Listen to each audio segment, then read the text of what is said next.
So in 2015, when you left the CFO role at Morgan Stanley to take the CFO role at Google, which quickly became, a month later, 2 months later, 3 months later, became the CFO role at both Google and Alphabet.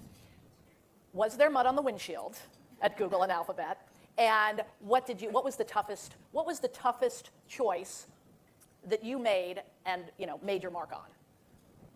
Well, I think that you can always provide business leaders with greater data and clarity so they can make the best decisions. And that's been sort of my philosophy. It was my philosophy as CFO at Morgan Stanley and similarly here, which is if you provide the tools and resources to great business leaders, they can stack rank what's most important to be focused on in a way that's better than I would say I could possibly do.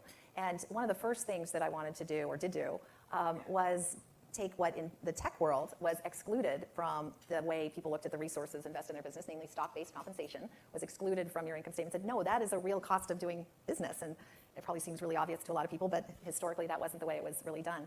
And so it's just, again, loading up people with the data and tools so that you could then have a discussion about how are you thinking about trade-offs, what's most valuable to you. And to me, what was interesting is investors liked it because it underscored that we're really acknowledging the cost of investing in the business in every way, but it also drove a lot of change internally. And I think that's, I would say, anchor everything in data and great decisions will follow. I think that for all of us, that's one of the things that I love data. It gives you the fair picture, and so that's been an area I've spent a lot of time on. Other than that, I think that the beauty of the Alphabet structure from my perspective is it was sort of an inevitable sort of next iteration to be deliberate about innovation. And what I mean by that is in the earliest days at Google, Larry and Sergey were brilliant about saying, even with amazing entrepreneurs, don't take innovation for granted. And so they created, as many of you probably read, something called 20% time. If you had a great idea, either Google let you run and pursue it, or you were probably going to go somewhere else. So let's nurture great entrepreneurial talent. And with 20% time, we had things like Gmail came about and our first VR headset. So this was it was a great program. And the second iteration of this was something called X, Google X, which was our moonshot factory. It's now a separate company. We still call it X, and it's where we do the moonshots. So like, let's nurture big ideas and see where they can go. And that's where out of that came our self-driving car business, our first life sciences business. And so I view that as chapter 2 of being deliberate about innovation.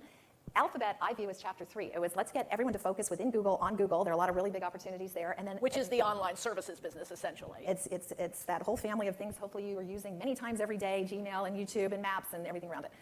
And so it's Google, and then we have the other bet businesses, and that's where Larry and Sergey in particular spend a lot of their time. But this notion that even at Google, they were thinking about the need to be deliberate about innovation and think about an organizational structure that would nurture that, to me was really exciting. That's fantastic.